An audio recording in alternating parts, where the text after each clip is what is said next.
대학교 수업을 마치고 돌아온 그는 고개를 돌리자마자 마당에서 빨래를 개는 은순을 발견했다. 순간 그의 발걸음이 멈췄다. 햇살 아래 고요히 서 있는 은순. 그녀의 머리카락이 가벼운 여름바람에 나풀거렸고 뺨은 더운 공기에 발그레 상기돼 있었다. 그 모습이 괜히 가슴을 울렸다. 자기도 모르게 그는 다가갔다. 마치 무언가에 끌리듯이. 그리고 아무 말 없이 그녀의 등 뒤에서 확 끌어안았다. 은순아, 은수는 깜짝 놀라 고개를 돌렸다. 아, 놀랐잖아요. 누가 보면 어쩌려고요. 누가 안 봐. 아무도 없잖아. 미안. 그냥 내가 너무 예뻐서. 재훈의 입김이 은순의 귀에 닿았다. 은수는 당황했지만 그 품에서 빠져나오지 못했다. 가슴이 요동쳤다. 그리고 그 모든 장면을 2층 베란다에서 여주인이 지켜보고 있었다. 안녕하세요. 올해 나이 65세 한은순입니다. 한은순은 5남매 중 셋째 딸이었다. 마지도 막내도 아니었다. 그래서일까? 어릴 적부터 집안의 기대에서 늘 빗겨나 있었다. 엄마는 항상 여자는 참는 게 덕이다. 엄마는 늘 그렇게 말했다. 은수는 말이 없었다. 아니, 말해도 들어주는 사람이 없었다. 중학교를 졸업하던 해 아버지의 감자밭이 흉작을 맞았다. 돼지한테 병이 돌았고 외상으로 사오. 사료값을 갚지도 못한 채 겨울이 왔다. 그해 담임 선생님이 은순을 불렀다. 은순아, 고등학교 가고 싶니? 나는 고개를 끄덕였다. 내가 장학금 알아볼게. 꼭 학교 다녀야지. 너 공부 잘하잖아. 내가 추천하는 학교로 가면 장학금 받을 수 있어. 엄마에게 전학 서류를 주면서 말했다. 엄마 담임 선생님이 나 장학금 받고 학교 다닐 수 있다고 해. 하지만 엄마는 대답 대신 은순의 전학 서류를 찢어버렸다.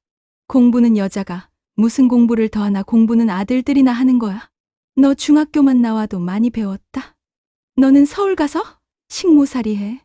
식모살이 해서 너 그 오빠랑 남동생 학교 공부 계속하게 해야지. 그날 밤 아궁이에서 뭔가 타는 냄새가 났다. 살금살금 나가보니 은순의 교과서였다. 자신이 쓰던 낡은 공책과 연필도 불에 타고 있었다. 은수는 울면서 엄마 왜 그래요? 공부에 미련 버리라고 다 태워버리는 거다. 너 하나 서울 나가 돈 벌면 네 동생들이랑 네 오빠 학비라도 되잖아. 여자가 무슨 공부냐. 집안 살리는 게 효도지. 말없이 땅만 보던 아버지가 담배를 피우며 한마디를 툭 내뱉었다. 배운 여자 남편 잡는다. 공부 안 해도 사람 된다. 괜히 엉뚱한 생각 말고 졸업하면 바로 서울로 올라가거라. 그렇게 은수는 중학교 졸업장을 마지막으로 책을 내려놨다. 서울로 올라오는 버스 안 은수는 기도를 했다. 남이 집살이 잘하고 돈 모아서 동생들 학비라도 잘 될 수 있게 해주세요. 하지만 그 기도는 얼마 안 가서 또 다른 고난 앞에 무너지고 만다. 서울 동대문 4층짜리 양옥집. 한은수는 이 집의 식모가 되었다. 일은 많았지만 끼니는 거르지 않아도 됐다. 처음엔 감사했다. 살겠구나 싶었다. 그날도 은수는 고무장갑을 낀 채 하수구에 쌓인 음식물 찌꺼기를 퍼내고 있었다. 그녀는 19살, 누가 봐도 아직 앳된 얼굴이었다. 학교를 다니지도 못하고 이 집에서 식모살이 3년째이다. 은순아, 이리 좀 와봐. 2층에서 들려온 목소리는 주인집 대학생 아들 정재훈이었다. 은순이가 이 집에 올 때는 고등학교 3학년 수험생이었다. 은순이보다 3살 위인 23. 군대 갔다 와서 지금 서울대학교 법대생 복학을 준비하고 있다. 깔끔한 셔츠에 단정한 머리, 그리고 무엇보다 재훈은 은순이에게 항상 다정하고 친절하다. 은수는 손을 헹구고 조심스레 2층으로 올라갔다. 문을 열자 책이 수북한 작은 책상 앞에 재훈이 앉아 있었다. 여기 앉아. 피곤하지? 아니요, 괜찮아요. 너는 웃는 게 예쁘다. 은순아, 내가 너보다 3살 많다니까. 그냥 오빠라고 해. 재훈은 은순의 얼굴을 바라보다가 책상 서랍에서 작은 종이봉투를 꺼냈다. 너 생일이라면서 너가 오늘 아침에 주방에서 혼잣말 하는 거 들었어. 순간 은순의 가슴 깊은 곳에서 묶여있던 무언가가 스르르 풀려내렸다. 누군가 나의 생일과 나의 존재를 알아주는 것. 그것만으로도 가슴이 저릿했다. 은수는 그에게 물었다. 왜 저 같은 사람한테 이렇게 잘해주시는 거예요? 은순의 눈빛엔 약간의 두려움과 의심이 섞여 있었다. 재훈은 한참 말없이 창밖을 보며 고개를 들어 별을 올려다봤다. 조금 뒤 그가 천천히 입을 열었다. 처음엔 그냥 안쓰러웠어. 너 혼자서 그 많은 일 하면서도 단 한 번도 큰 소리 내거나 불평하는 것을 못 봤거든. 은수는 입을 다문 채 그의 말을 들었다. 재훈은 고개를 숙이며 말을 이었다. 근데 어느 날 내가 우리 식구들이 다 먹고 간 찌개 국물 한 그릇에 밥 말아먹는 걸 봤어. 그걸 먹으면서 혼자 맛있다고 말하면서 웃더라. 그 순간 그 웃음이 그냥 잊혀지질 않더라. 세상 누구보다 더 예뻐 보였어. 불쌍해서가 아니라 그 웃는 모습이 너무 예쁘고 대단해 보였거든. 은순의 입가에 조용히 떨리는 미소가 번졌다. 눈가에는 어느새 눈물이 맺혀 있었다. 재훈은 그녀를 똑바로 바라보며 마지막으로 말했다. 그때부터였어. 넌 나한테 특별한 사람이 된 거야.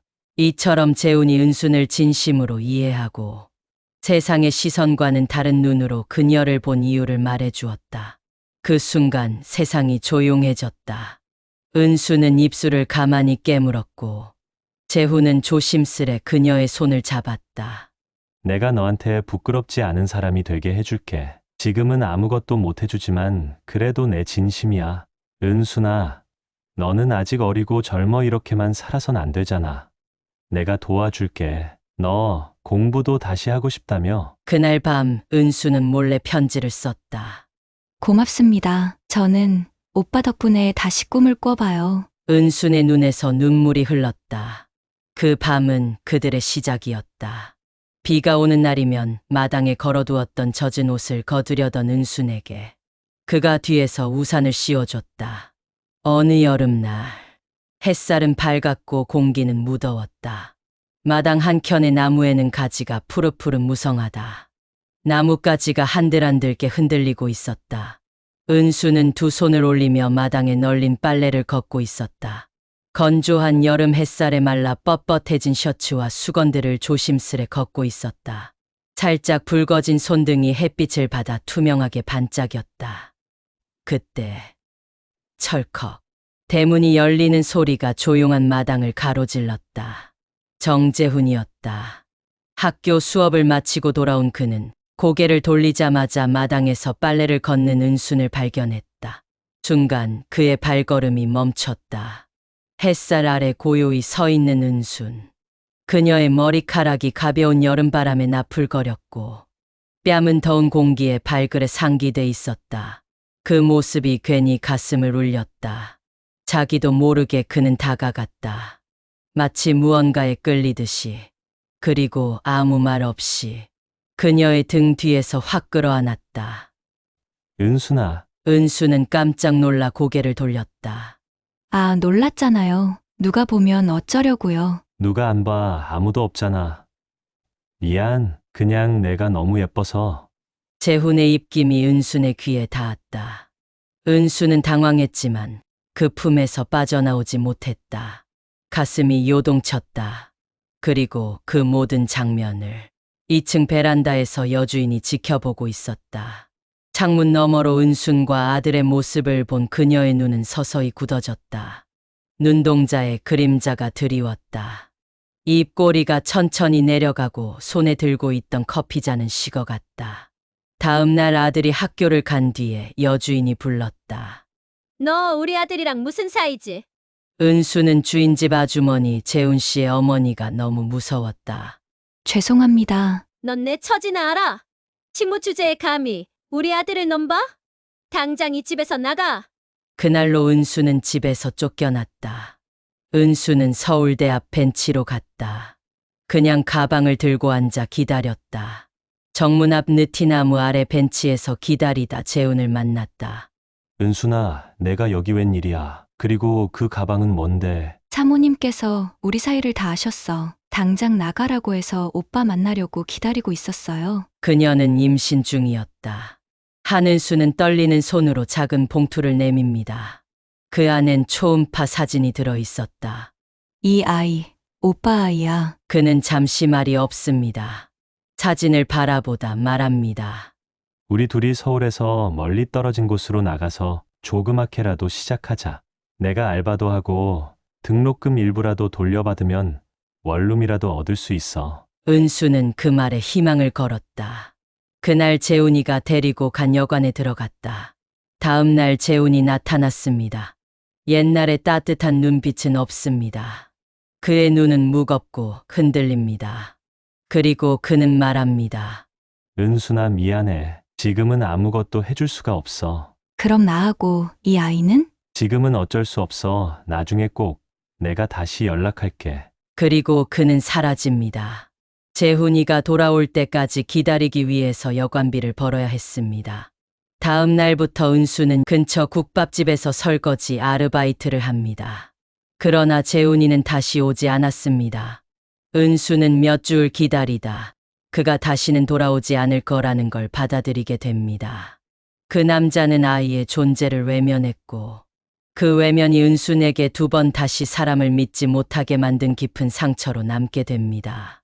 혼자서 식당에서 일하면서 쪽방촌에 방을 얻었다. 겨울엔 수도도 얼었다. 도와줄 사람 하나 없었다. 다음해 늦가을 20살에 한은수는 혼자 원룸도 친정도 아니 서울의 어느 쪽방촌에서 아이를 낳았다. 그 상처는 은순에게 평생 내가 선택받을 자격이 없구나라는 각인을 남깁니다. 아이가 3살이 되었을 무렵 은수는 생계를 위해 식당 설거지 일을 하던 중이었습니다. 아이를 낮에는 동네 아주머니에게 맡기고 저녁 늦게까지 일했죠. 어느 날 늦은 시간에 은순이가 가게 문을 막 닫으려는데 국밥 되나요? 지금은 칼국수밖에 없어요. 국물이 진해서 맛있어요. 그럼 칼국수 주세요. 칼국수를 식탁 테이블에 놓자 손이 많이 고단해 보이네요. 그날 이후로 그는 자주 분식집에 왔고 은순이 그릇을 치우는 걸 도와주기도 했습니다. 중장거리 화물 트럭을 운전하는 운전기사였습니다. 자기 트럭으로 화물을 배달하기 때문에 개인 사업을 하는 사람입니다. 이전에 작은 건설 하청 업체를 직접 운영하다가 사업이 안 되어서 이혼까지 하였던 사람이다. 한 번은 아이를 데리러 가는 길에 우연히 마주쳤고 그날 처음으로 은수는 아이 있는 엄마라는 걸 털어놓게 됩니다. 그녀에게 먼저 이름을 불러주고 밥을 먹을 땐 항상 젓가락을 먼저 놔줬습니다. 너는 좋은 엄마고 나랑 살면 더 웃을 수 있을 것 같아. 그 말은 은순에게 세상이 처음 건넨 위로였습니다. 그는 말수는 적었지만 행동으로 움직였다. 분식집에서 무거운 식자재가 도착했을 때 은순이 대신 들어주었고 퇴근길이면 슬쩍 아이 먹을 과자를 사다 주기도 했습니다. 술에 취해도 함부로 손대지 않았고 돈이 없어도 아이 장난감 하나라도 사주려 했었습니다. 은순아, 내가 울면 나도 맘이 너무 아프다. 이전까지 은수는 누군가의 식모하녀, 짐짝처럼 살았습니다. 심지어 아이 아버지도 책임지지 않았고 세상은 그녀를 애딸린 여자로만 봤습니다. 그 말은 은순이 평생 들어본 적 없는 종류의 말이었죠. 그 어떤 남자도 은순의 삶과 아이를 함께 끌어안은 미래를 얘기해 주진 않았습니다. 은순과 함께 살 미래를 그려준 사람이었습니다. 남편은 따뜻하고 친절한 사람이었습니다. 은순아, 나랑 살자. 나와 결혼해줘. 내가 너랑 시온이랑 다 책임질게. 진심이야. 은수는 눈물이 났습니다. 누구에게도 인정받지 못했던 자신과 아이를 내 새끼처럼 키우겠다고 말해준 사람이었기 때문입니다. 결혼식은 따로 없었습니다. 동사무소에 혼인신고를 하고 작고 아담한 방 2칸짜리 그의 소유로 된 집에서 살림을 시작했습니다. 술만 마시면 웃으며 말하곤 했습니다. 은순아, 너처럼 칼국수 잘 끓이는 여자는 없을걸. 우리 나중에 장사 한번 해보자. 국수집 같은 거. 그 말은 남편이 남긴 마지막 꿈이었습니다. 남편은 착한 사람이었습니다. 어느 날 시동생은 남편에게 보증을 부탁했습니다. 형, 진짜 딱 이번만이야. 보증 한 번만 좀 서줘. 나 이번에 제대로 해볼 거야. 가족끼리도 못 믿어? 한참을 망설이던 남편은 결국 그 말 한마디에 도장을 찍었습니다. 시동생의 사업은 반년 만에 무너졌고 빚은 고스란히 우리 몫이 됐습니다. 여보, 이젠 우리 어떡해? 남편의 사업 미천인 트럭과 집은 이미 경매로 넘어간 상태였습니다. 아이를 안고 우리 집에서 나오는 날, 남편은 그저 조용히 문만 닫았습니다. 여보, 미안해. 걱정하지 마. 철근 공사장에서 일하기로 했어. 철근 공사장 일당은 세. 1981년 인천 철공소초. 이사한 곳은 인천 철공소촌. 봄이라지만 철가루와 소음 속에 피는 꽃은 없었습니다. 그리고 하루 종일 묵묵히 철근을 나르던 남편. 오늘 철근에 손 찍혔어. 그래도 당신 칼국수는 기가 막히다. 그렇게 하루하루 버티던 어느 날. 그날도 남편은 빚쟁이에게 줄 돈을 벌러 나간 길이었습니다. 남편은 공사 현장에서 사고를 당했습니다.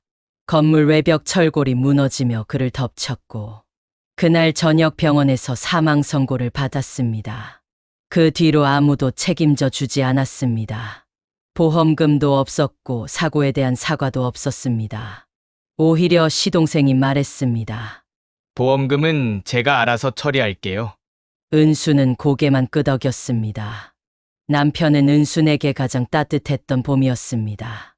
그 봄이 지나자 다시는 꽃이 피지 않을 것 같았습니다.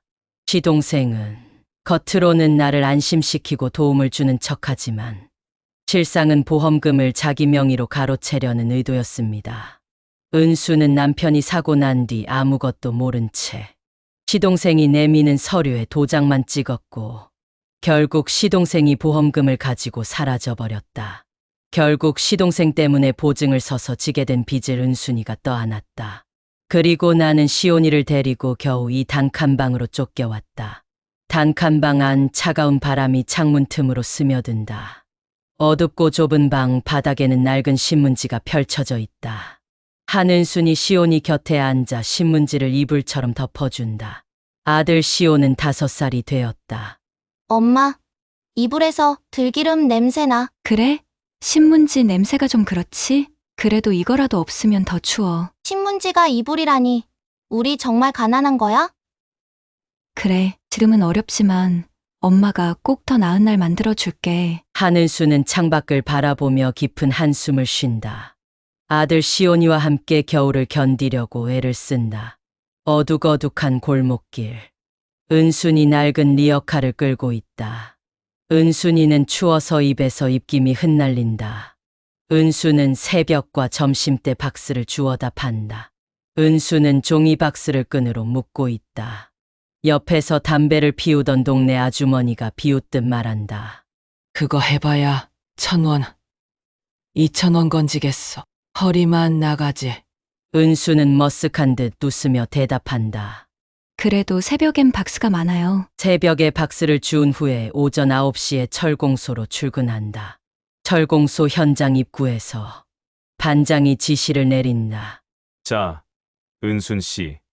오늘도 금속 표면을 매끄럽게 다듬는 작업부터 시작해요. 저기 녹슨 철판들 전부 깨끗하게 면 정리해줘야 돼. 은수는 작업 장갑을 끼며 네, 어제처럼 그라인더로 겉면 갈아내면 되는 거죠? 맞아. 녹슬고 거친 면은 용접이 안 붙거든. 쇳가루 많이 튀니까 곡을 꼭 쓰고 디스크 마모되면 내게 말하고. 손도 저리고 팔도 떨리는데 그래도 뭐 익숙해졌어요. 반장은 감탄하듯 남자들도 이틀 못 버티고 나가는데 철 냄새에 질리지도 않고 은순 씨도 참 독하다. 돈 주는 일인데 질릴 틈이 있나요? 아들 밥값은 벌어야죠. 오후 5시 퇴근 후에 주운 박스와 새벽에 주운 박스를 고물상에 판매한다. 고물상. 직원이 무게를 재며 말한다. 오늘은 17kg네 1,700원.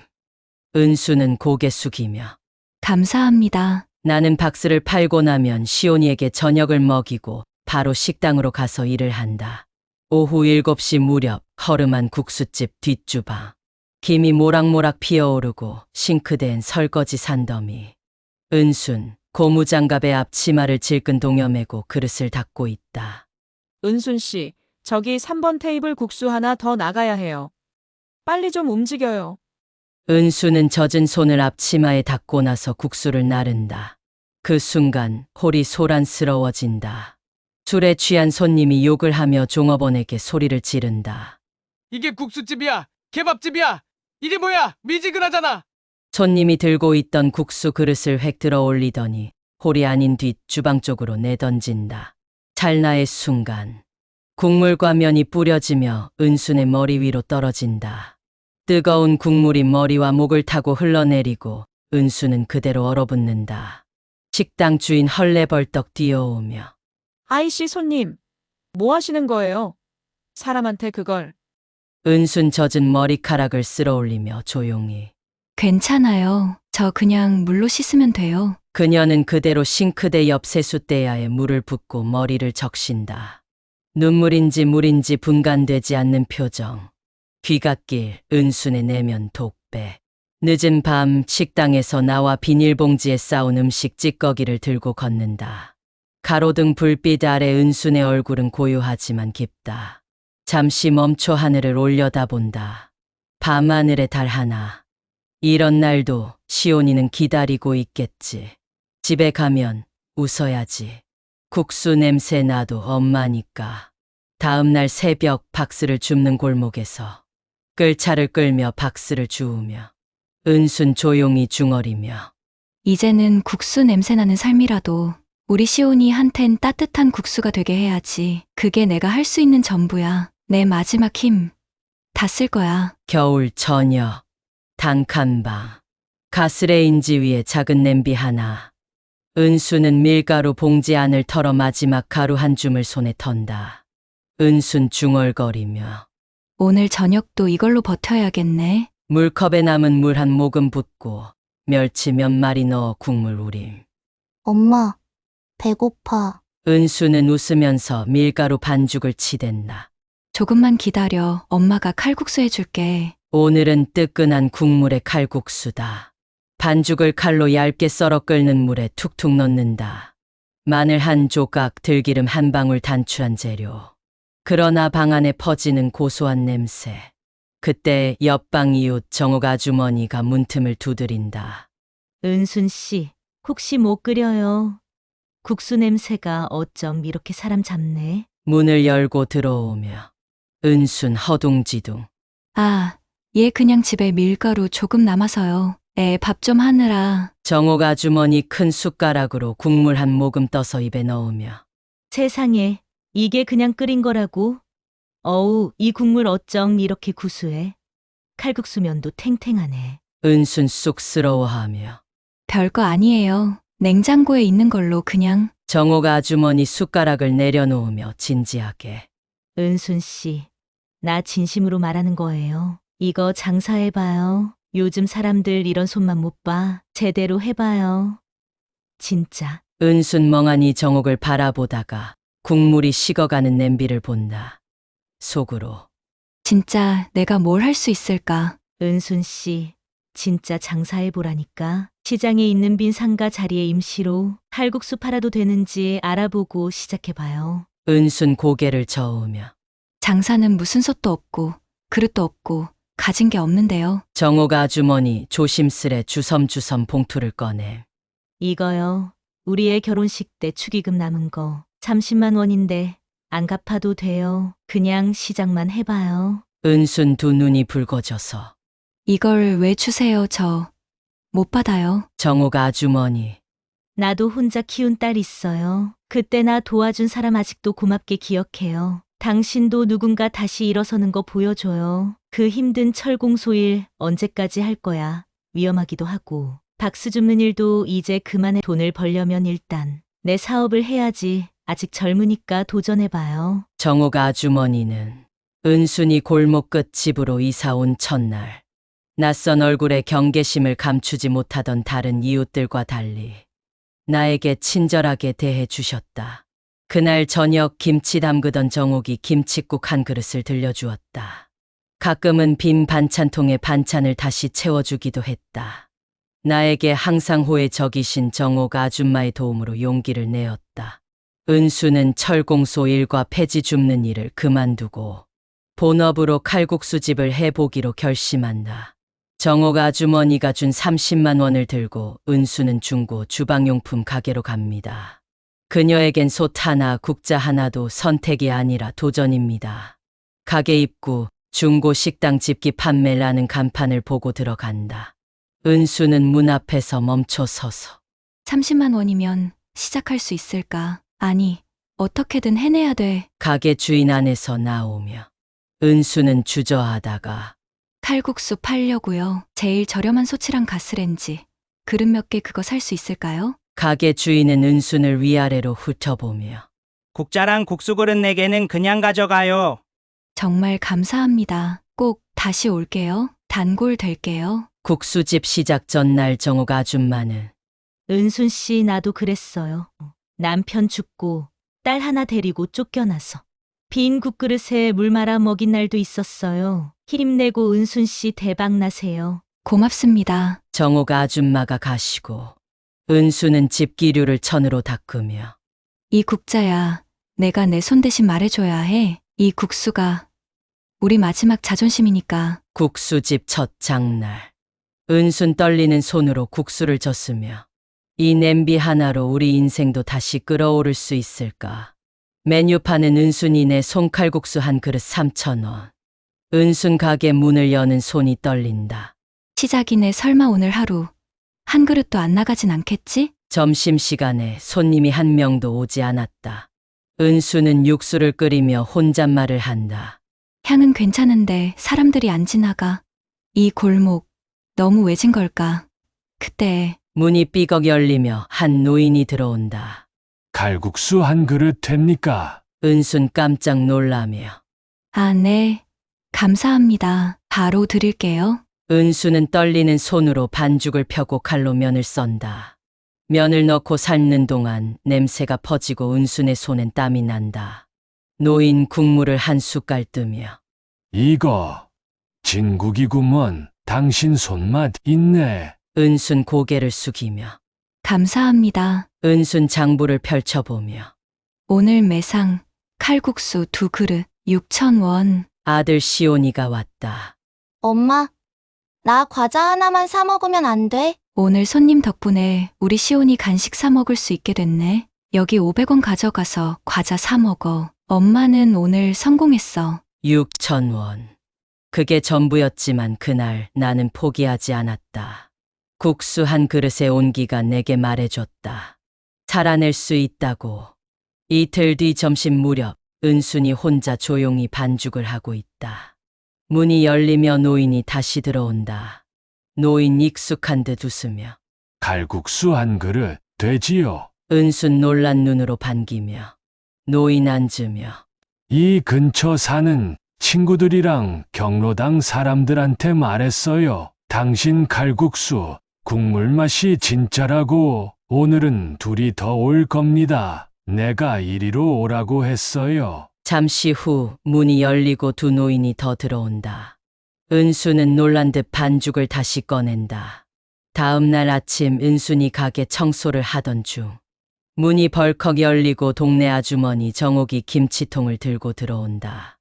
은순 씨, 이거 김장김치 좀 담갔는데 혼자 하려면 힘들잖아. 손님들 내줄 반찬 없더만. 은순 두 눈이 동그래지며 어머, 정옥이 언니 이걸 왜? 장사하려면 국수만으론 안 돼. 김치 맛도 같이 봐야지. 동네 장사는 푸짐하게 줘야 돼. 은순 감동에 젖은 목소리. 언니, 고마워요. 평생 못 잊을 거예요. 밤늦게 은순이 가게 정리하며 장부를 쳐다보고 있다. 하루 매상. 오늘은 27,000원 첫 달인데 월세 내려면 빠듯한데. 그때 가게 주인이 들어왔다. 이번 달 월세 밀리면 다음 달에 가게 비워줘요. 며칠 후 정옥 아주머니 은순에게 다가와 은순 씨, 저기 맞은편에 프랜차이즈 들어온다네. 맑은 손칼국수 본점이래. 은순 말없이 가게를 바라본다. 간판도 반짝이고 가게도 새 것이다. 맑은 손칼국수 본점이 들어온다 하니 은순은 물러서거나 더 맛있게 하거나 둘 중 하나를 선택해야 했다. 은순의 국수집 골목 모퉁이 작은 가게. 점심 무렵에 은수는 반죽을 하며 혼잣말을 한다. 면이 좀 질었나 아니야. 조금 더 치대보자. 오늘은 어제보다 더 나아야지. 정옥 언니가 웃으며 들어온다. 은순 씨 힘내. 살아내야지. 진짜 장사는 지금부터니까. 은순 씨 괜찮아. 체인점이 들어와도 맛으로 승부를 내면 돼. 충분히 승산 있어. 은순 씨 칼국수가 얼마나 맛있는데. 두 사람 함께 국수집 안에 놓인 작은 테이블을 바라본다. 따뜻한 햇살이 비친다. 며칠 후 은순의 국수집 점심시간 갑자기 입소문을 타기 시작하자 가게 안이 사람들로 북적거린다. 가게 안 전체 테이블 5개가 모두 차 있고 기다리는 손님도 있다. 은수는 땀을 닦아내며 부지런히 칼국수를 만든다. 한 손님 김치를 집어 한 입 베어 문다. 어머, 이 김치 어디 거야? 그냥 반찬이 아니라 메인인데? 칼국수 국물도 시원한데 김치랑 같이 먹으니까 진짜 찐이다. 은순이 웃으며 주방에서 고개를 내민다. 김치는 옆집 정옥 언니가 담가주셨어요. 손맛 좋은 분이에요. 밖에 서 있는 대기 손님들 안을 들여다보며 웅성웅성. 여기 그 국수 잘한다는 집 맞죠? 김치도 예술이라던데. 정옥이 김치통을 하나 더 들고 들어온다. 또 떨어졌지. 내가 조금 더 가져왔어. 놀라며. 언니, 오늘만 벌써 3번째예요. 너무 미안해서. 아니, 이 맛을 알아주는 손님들 보니까 내가 다 뿌듯해. 오늘 저녁에 더 담그면 돼. 둘이 웃는다.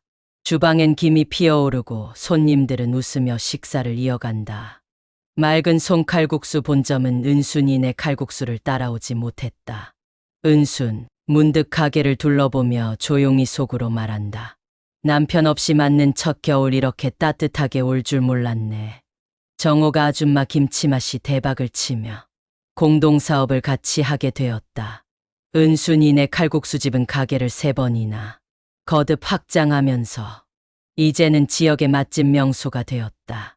수원과 서울, 인천에 3개의 분점까지 두고 있다. 사업이 확장되고 바쁘게 보낸 세월 13년이 흘러서 아들 시온이는 20살이 되어서 대학교에 다닌다. 엄마에게 지극정성이며 홀로 있는 엄마에 대해서 항상 애잔하다. 식당 내부는 작지만 정갈하고 소박하다. 40세의 한은수는 살짝 긴 머리에 잠시 쉬면서 음악을 듣고 있다. 오래된 라디오에서 조용한 클래식 음악이 흐른다. 사장님, 저기 손님 한 분 오셨어요. 혼자 오셨는데 교수님처럼 보이세요. 은수는 대수롭지 않게 고개를 끄덕이며 손님 쪽을 향해 걸어간다. 그 순간 그녀의 눈에 익숙한 뒷모습이 보인다. 반듯한 어깨, 낡았지만 깔끔한 셔츠, 그리고 돌아선 얼굴. 그 순간 은수는 접시를 떨어뜨릴 뻔하며 숨을 삼킨다. 정재훈? 이제 그의 나이도 43세가 되었다. 여전히 반듯한 이마, 깊은 눈매. 하지만 세월의 흔적이 얼굴에 스쳐 있다. 그 역시 은순을 알아보고는 순간 멈칫한다. 어색하게 웃는다. 재훈 오빠. 은순이 너 맞지? 담담한 듯 그러나 떨리는 목소리로 말한다. 오빠 오래간만이에요. 어떻게 여기까지 오셨어요? 재훈은 작게 웃으며. 칼국수 맛집이라고 해서 그냥 들렀는데 주인이 너일 줄은 몰랐지. 재훈은 어색하게 칼국수 메뉴판을 넘긴다. 은수는 물컵을 내려놓으며 묻는다. 칼국수 먹어볼까? 요즘은 잘 지내세요? 응, 뭐 그럭저럭 지내. 재훈의 눈빛이 살짝 흔들린다. 결혼하셔서 아이는 몇 살이나 되었나요? 결혼은 했었지. 근데 오래 못 갔어. 어머니가 아이를 원하셨는데 그 여자는 못 낳는 몸이었고 결국 이혼당했어. 지금은 그냥 혼자야. 그 말에 은순의 눈동자가 가늘게 흔들린다. 하지만 곧 눈을 내리깔고 말없이 물을 따른다. 넌 어떻게 지냈어? 내가 떠난 뒤 내 소식을 전혀 들을 수가 없었어. 시골 너희 집에도 안 간다면서. 그 말에 은수는 한참 침묵하다가 그냥 먹고 살아야 하니까 칼국수 장사하며 살았어요. 정재훈은 그녀를 바라본다. 재훈의 눈빛에는 묻혀있던 그리움과 후회가 가득하다. 그때 널 잡았어야 했는데 내가 너무 겁이 많았지. 사랑한다고 말도 못하고 어머니 눈치만 봤어. 정말 미안해. 은수는 한 박자 쉬고 차분히 웃는다. 이제 와서 그 얘기 왜 해요? 다 지난 일이에요. 그 순간 가게 문이 열리고 시온이 들어온다. 20살 청년이 된 시온은 늠름하고 잘생긴 모습이 정재훈을 닮았다. 재훈이 자연스레 그를 바라보다가 시선을 멈춘다. 정재훈은 속으로 설마 저 아이 내 아들일까? 어디서 많이 본 듯한 눈빛인데. 시온은 엄마를 향해 가볍게 인사한다. 엄마, 학교 다녀왔어요. 재훈은 시온과 은순이 사이를 번갈아 본다. 표정이 굳고 말없이 천천히 바라본다. 하지만 무언가 찜찜한 듯 물어본다. 은순아, 네 아들이 벌써 대학생이니? 너 결혼했었니? 은순, 말없이 웃는다. 그 웃음엔 수많은 사연이 있다. 그건 다음에 얘기해도 될까요?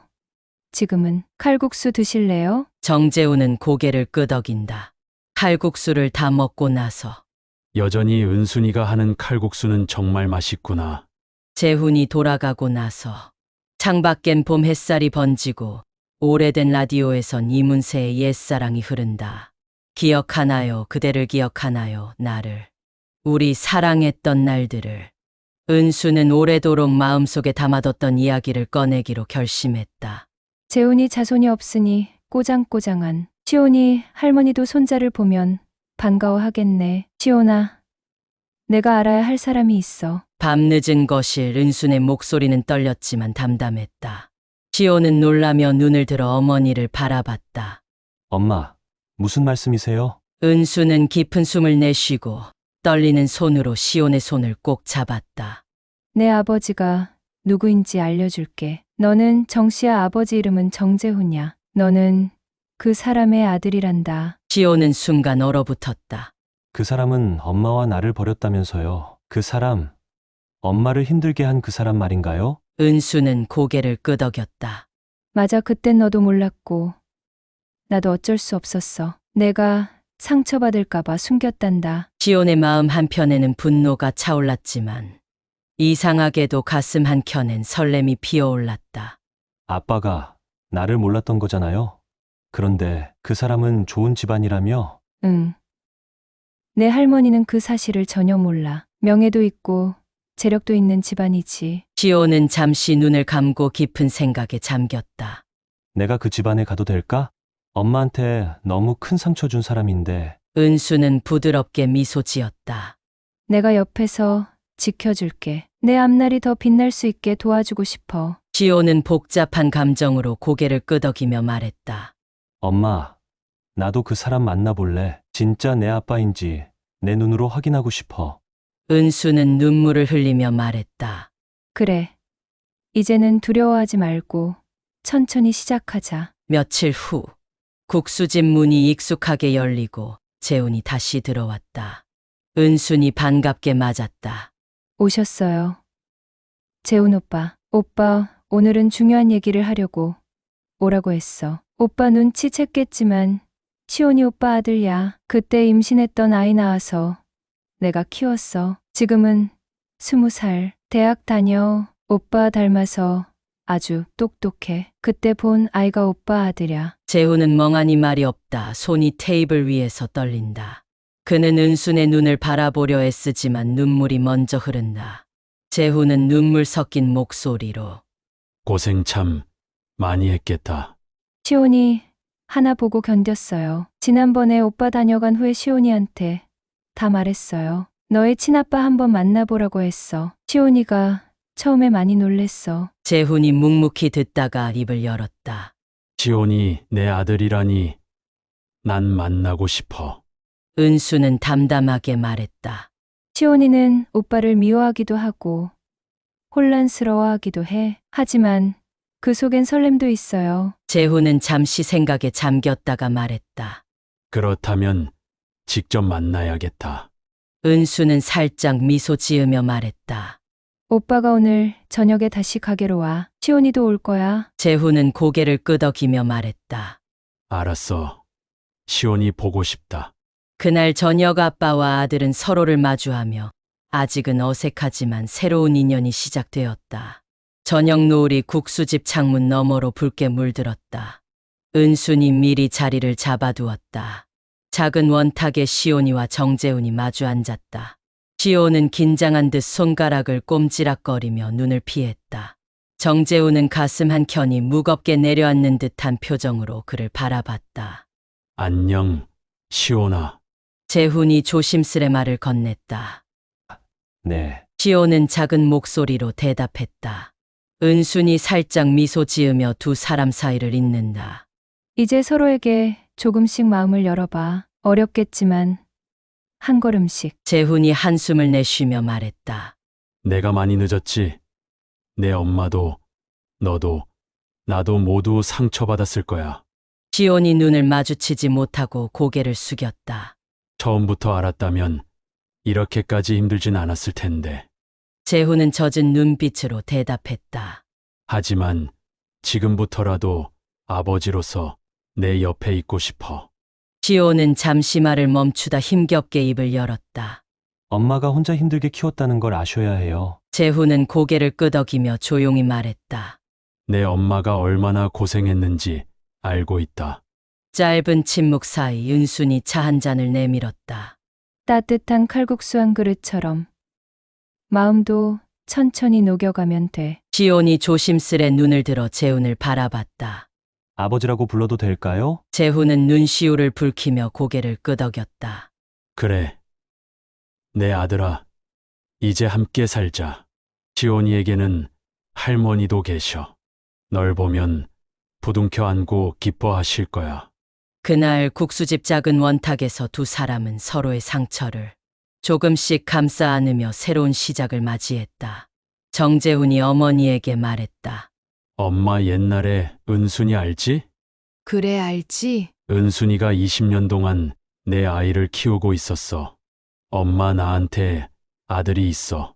그 한마디에 시어머니는 찻잔을 들고 있던 손을 멈췄다. 뭐라고? 재훈이 무거운 숨을 몰아쉬며 고개를 떨궜다.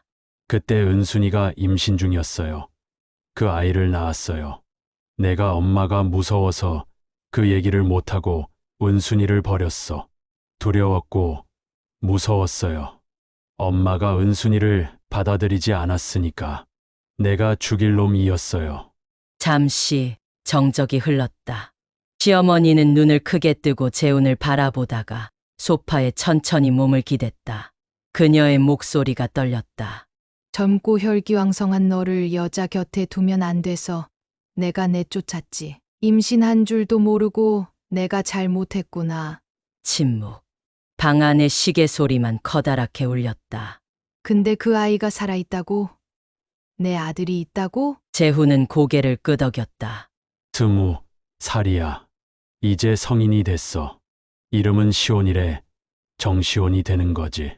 그 순간 시어머니의 눈동자가 흔들렸다. 손으로 입을 틀어막고 고개를 저으며 말을 잇지 못했다. 은순이한테 너무 미안하다. 그렇게 좋은 아이를, 그렇게 고운 인연을. 그녀는 눈물을 훔쳤다. 내가 욕심을 냈던 건 명의였어 체면이었지. 근데 지금 와서 뭐가 중요하니? 그 애는 내 핏줄이잖아. 내 손자잖아. 그리고 그녀는 두 손을 모으며 말했다. 시온이 어서 데려와 줘. 아니, 내가 가야겠다. 내가 먼저 가서 두 손 모아 용서 빌고 꼭 안아줄게. 한 번만 안아보자. 재훈은 울컥하는 마음으로 어머니의 손을 잡았다. 엄마, 늦었지만 우리 같이 가요. 같이 가족이 돼요. 그날 밤 시어머니의 눈물은 후회의 무게였고 새로운 가족을 향한 간절함이었다. 그녀의 마음속엔 오직 하나, 그 아이를 꼭 만나고 싶다는 진심만이 남았다. 국수집 안은 평소보다 조용했다.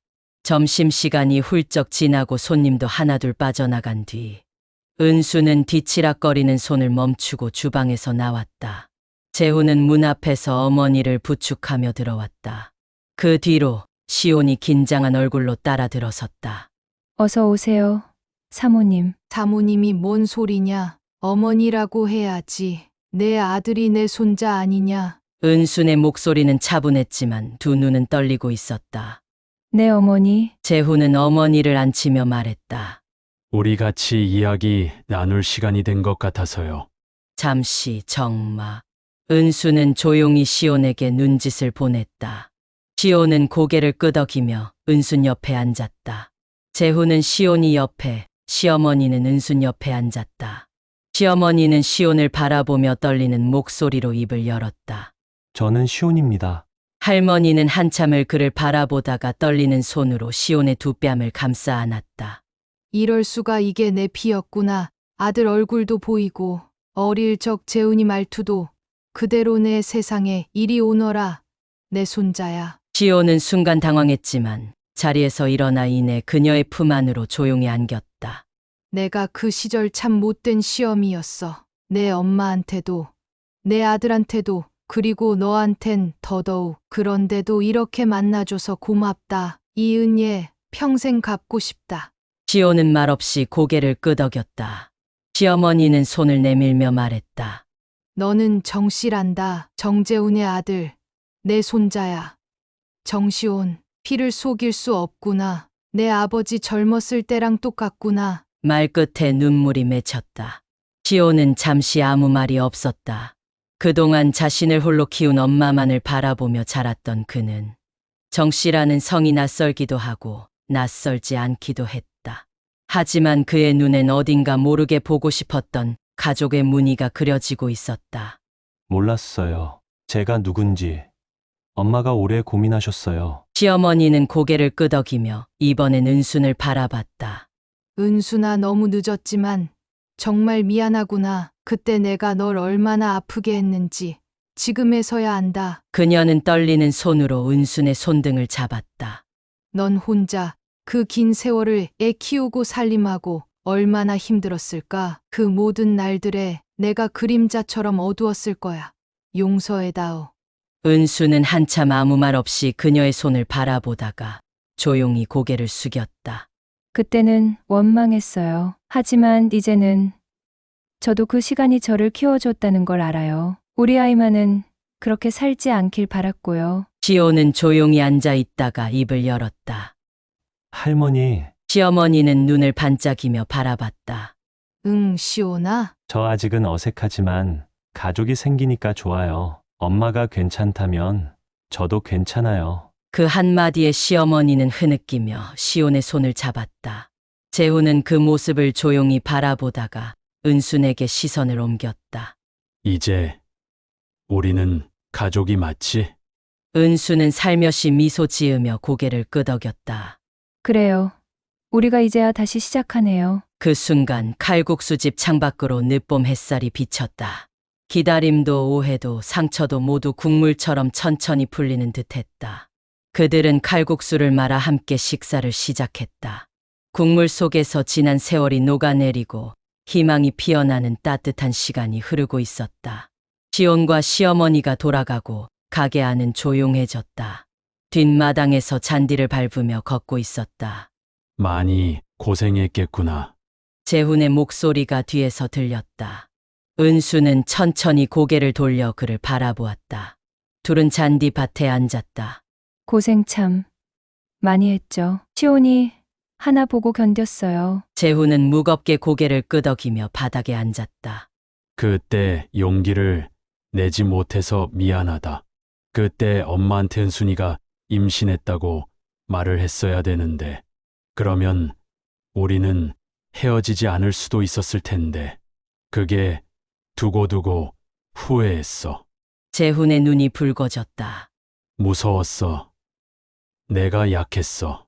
엄마가 널 받아들이지 않으면 내가 집에서도 너도 다 잃을까봐. 그런데 결국 다 잃었더라. 잠시 말없이 마주 앉은 두 사람. 밖에선 봄바람이 간판을 살짝살짝 흔들고 있었다. 시온이 참 잘 자랐더라. 재훈이 조심스럽게 말했다. 내 얼굴이랑 똑 닮았어. 눈매도 말투도 나랑 너무나 많이 닮았어. 신기해. 은수는 웃으며 고개를 돌렸다. 오빠를 닮았어요. 오빠를 닮은 게 처음엔 그게 싫었어요. 애기 얼굴에서 오빠 얼굴이 보이면 그게 너무 서럽더라고요. 지금은 재훈이 조심스럽게 물었다. 은수는 잠시 침묵하다가 말했다. 지금은 고마워요. 이제라도 내 아이에게 아버지가 생겨줘서 그게 나한텐 다예요. 재훈이 자리에서 일어났다. 은순아, 그는 조용히 그녀 앞에 서서 손을 내밀었다. 늦었지만 다시 한번 내 손 잡아줄 수 있을까? 은수는 그의 손을 내려다보았다. 젊은 날의 상처가 있던 손. 하지만 지금은 아버지로서 남자로서 다시 다가오는 손이었다. 그녀는 조심스레 손을 내밀었다. 그 순간 눈물이 두 사람의 손 위에 떨어졌다. 그들의 과거는 되돌릴 수 없지만 미래는 이 작은 손끝에서부터 다시 시작되고 있었다. 며칠 후 재훈은 은순의 국수집 뒷마당 조용한 나무 그늘 아래서 기다리고 있었다. 은수는 국수 육수를 끓이다 말고 그가 온 걸 알아챘다. 마음이 조용히 떨렸다. 그의 얼굴엔 어릴 적 시온의 웃음이 겹쳐져 있었다. 장미꽃 다발을 들고 서 있었다. 은순아, 미안하다. 재훈의 눈은 젖어 있고 목소리는 울먹인다.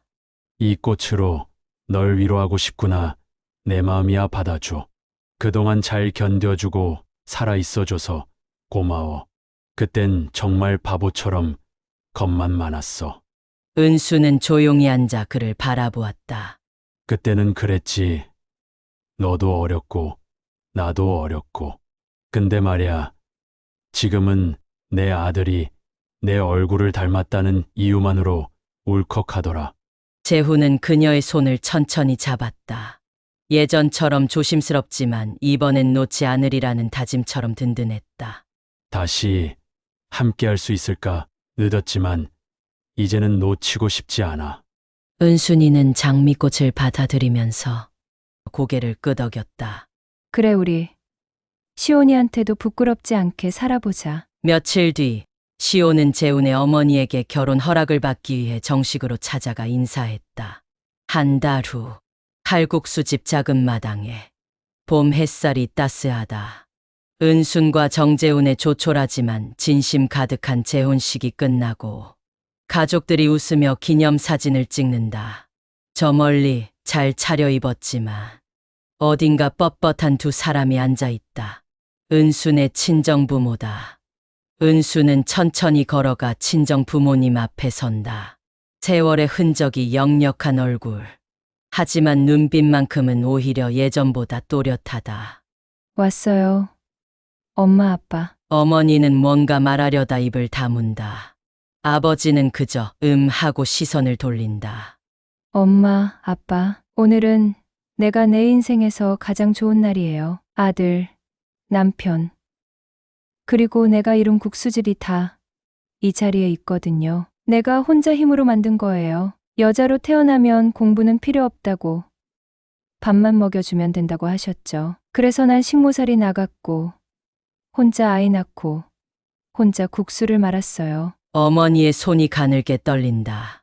아버지는 한숨을 쉬고 고개를 돌린다.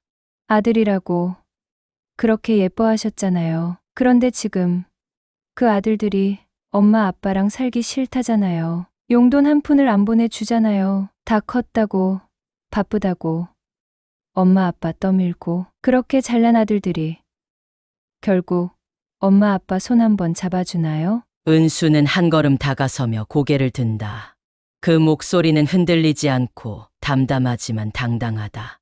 내가 아들이었어도 그렇게 버려졌을까요? 엄마, 아빠, 딸이라고 차별하지 않았더라면 나 조금 더 행복했을 거예요.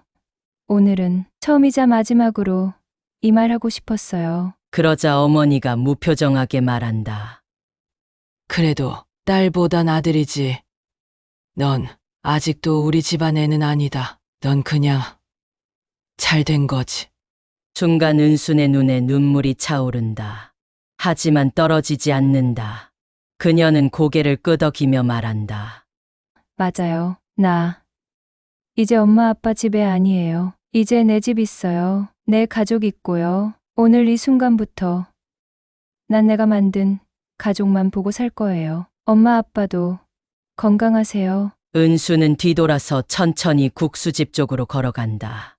멀리서 시온이와 정재훈, 그리고 따뜻하게 웃고 있는 시어머니가 그녀를 맞이하고 있다. 햇살이 그녀의 어깨 위에 쏟아진다. 그러나 친정 부모님 때문에 울지 않는다. 평생 단 한 번뿐인 해방감이 있었다. 어느 늦봄 국수집 창밖으로 푸른 나무가 흔들리고 있다. 은수는 장부를 정리하다 말고 조용히 휴대폰을 꺼낸다. 자동이체 내역이 뜬다. 매달 30일 부모님 용돈 항목.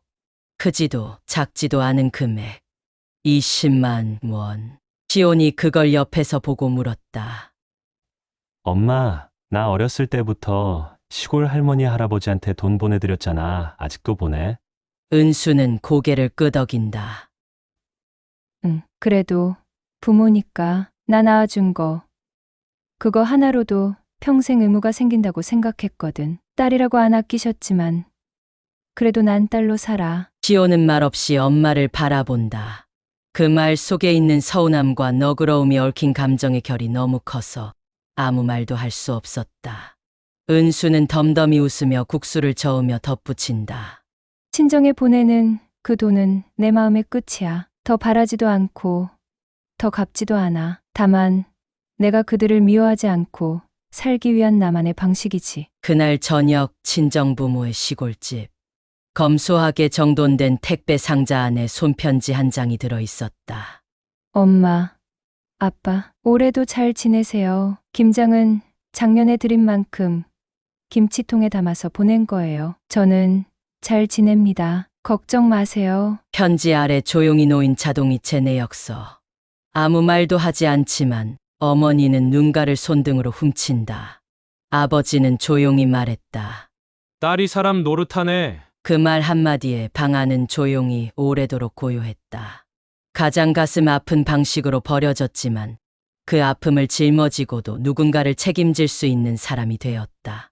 많은 세월을 지나 나도 올해 나이 65세가 되었다. 65세가 된 은수는 여전히 국수집을 지키고 있다. 그 칼국수집은 여전히 손님이 많다. 또한 단골 손님들은 꾸준히 찾아온다. 정재훈 박사는 직접 포장지를 만들고 은수는 변함없는 손맛으로 사람들의 마음을 녹인다. 은순이 20살에 낳은 시온은 어느덧 45세가 되었다. 자신의 이름을 내건 디자인 회사를 운영하며 야근할 때면 어릴 적 엄마가 그랬던 것처럼 칼국수집에 들러 남은 면을 챙겨가 끓여 먹는다. 손자는 유치원생으로 종종 국수집에서 할머니 면이 세상에서 제일 맛있어요 라고 외치고 은수는 말에 눈시울을 붉히곤 한다. 은수는 가끔 한때 여자로 태어난 게 억울했고 시집살이도 식모살이도 혼자 아이 키우던 시간도 내가 누구인지 잊은 채 살아왔던 시간들을 뒤돌아본다. 하지만 결국 나 자신을 믿고 다시 일어섰을 때 모든 것이 바뀌었다. 은수는 말한다.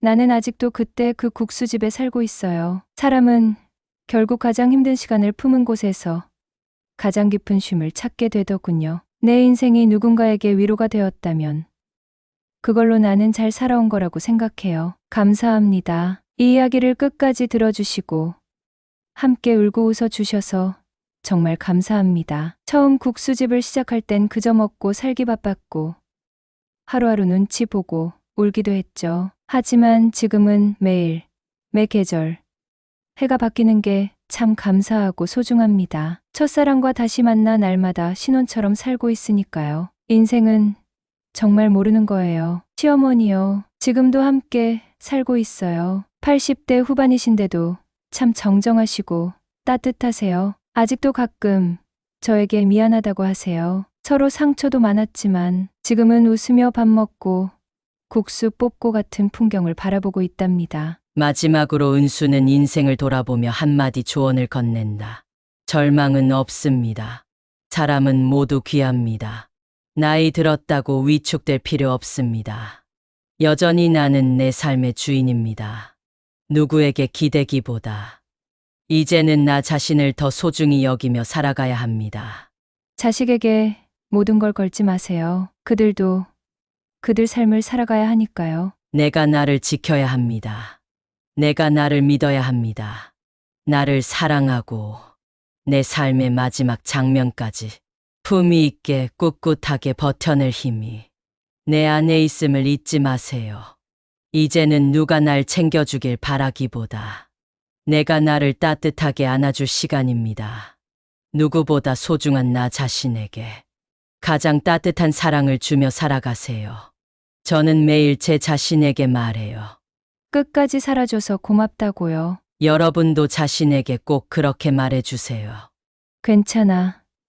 넌 잘하고 있어. 너도 정말 소중한 사람이야. 이야기를 들어주셔서 진심으로 감사드립니다.